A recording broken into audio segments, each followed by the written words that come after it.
Welcome to the Jamal Show. Today I'm interviewing Mr. D.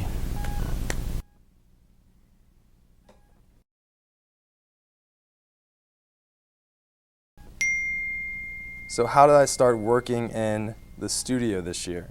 Actually, last year I was working in Esau, and there was a book closet in the English hallway that was not meant for music, but I started bringing some equipment inside, and we set up and had these kind of closeted underground basement sessions with some kids from the Esau department, and the administration found out about it, and they said that they're going to build a recording studio in the library, and asked me if I wanted to manage it, and I said yes.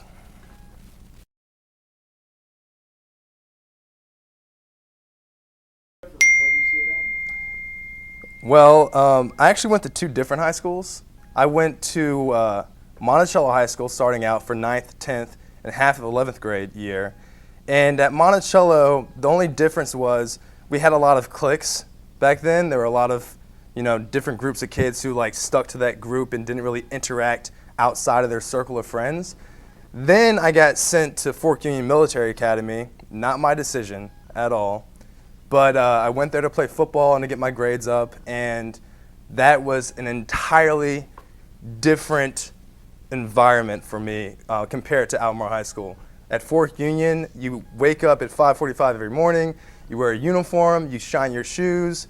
If you don't shine your shoes, you can't eat breakfast, you stand in line, you march everywhere you go, no matter what. You can't walk on the grass, you can't spit, you can't chew gum. Can't have a cell phone.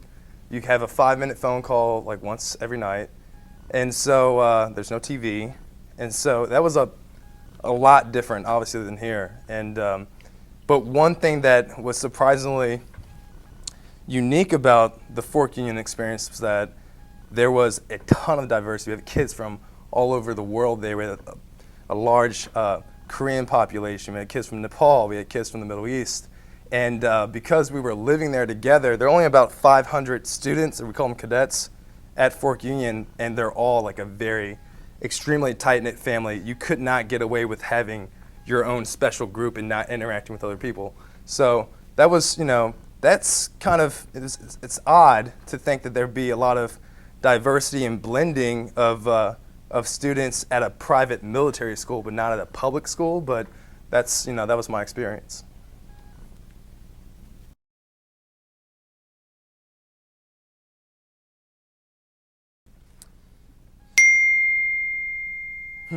Musical influences. I liked a lot of different music. I tried to basically listen to everything from rock to rap to classical, bluegrass, and I even got into country a little bit when I first went to college. And I would say my biggest influence was probably Common, and then following Common, Mos Def.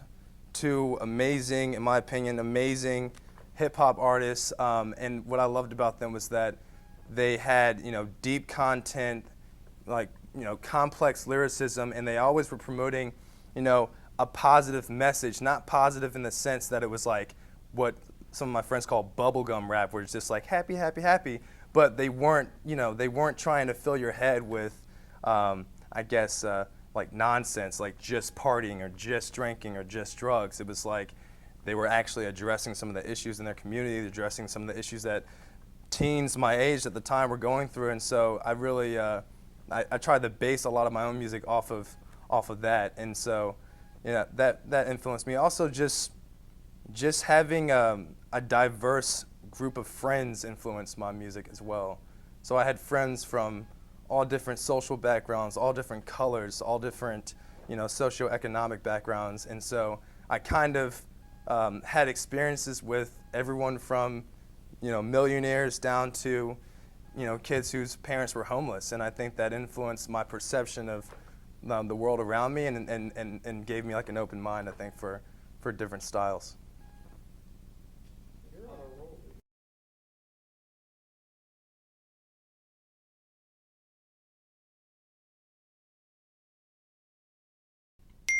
So how was A3 House this year, and what are we doing next year? This year, A3 House was a lot of things. It was at times stressful, but it was also extremely fun. I got to meet some amazing artists, student artists right here in Albemarle. I got to meet Carl Anderson from Nashville that Mr. Przewski brought here. I met hip hop DJs, poets, lyricists. We held performances here in A3 House. We made a ton of music, and it was just all around a great experience. And the students here really made that happen. We have just extreme talent that I think has been just barely tapped into. We've probably seen about 5% of the real talent in this school. And so for next year, I'm hoping to bring more of that talent out of the woodwork. We're having 2 classes installed. One is Intro to Digital Music, the other is Digital Music Collective, that are being offered as elective classes next year that anyone can take, and we're going to learn how to record, learn how to make beats, learn how to sing into a microphone, learn how to edit, how to mix, how to DJ. So it's going to be, I think, a very promising year next year, and this year I think proved to be a very successful year for a brand new program like this.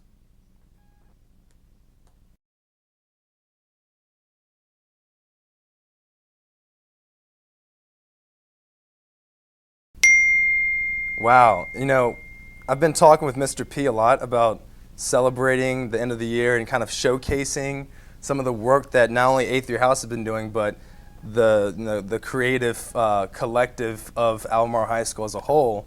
And so we're actually putting on an awesome showcase on May 21st, and we're going to have kids from film, we're going to have art students, we're going to have kids who DJ and mix, kids who rap, kids who sing, kids who dance, and we're trying to put on this collective showcase that is basically showing how creative and artistic our Albemarle community is here, and it is extremely artistic. And so it's open to the public.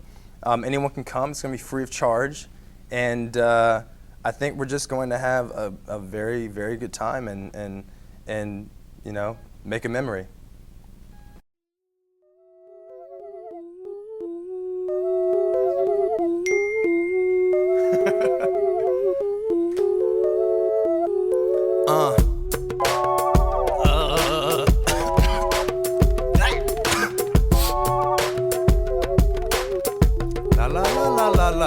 A3 House production, no discussion. Beatbox in the studio, the mic must be on. Plus we strong, body build the beat. Skills are sweet like metal breeze in the summertime at ease. We sneeze magnificence, speak mad written script. Witnesses can feel the heat from my kitchen set. Get set and blast off like Nassau. My raps raw like Japanese cuisine on grass lawns. I pass on the mic to the young guy. He's swiping that one spot, but writing about gunshot. Yeah. Okay. I'm done, brah.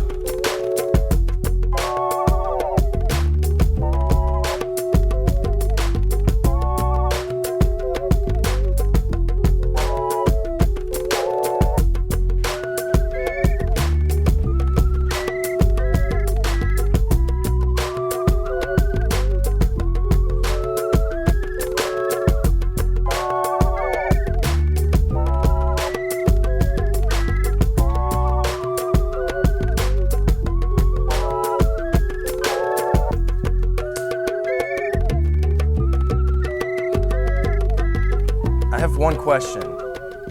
Where is Larry?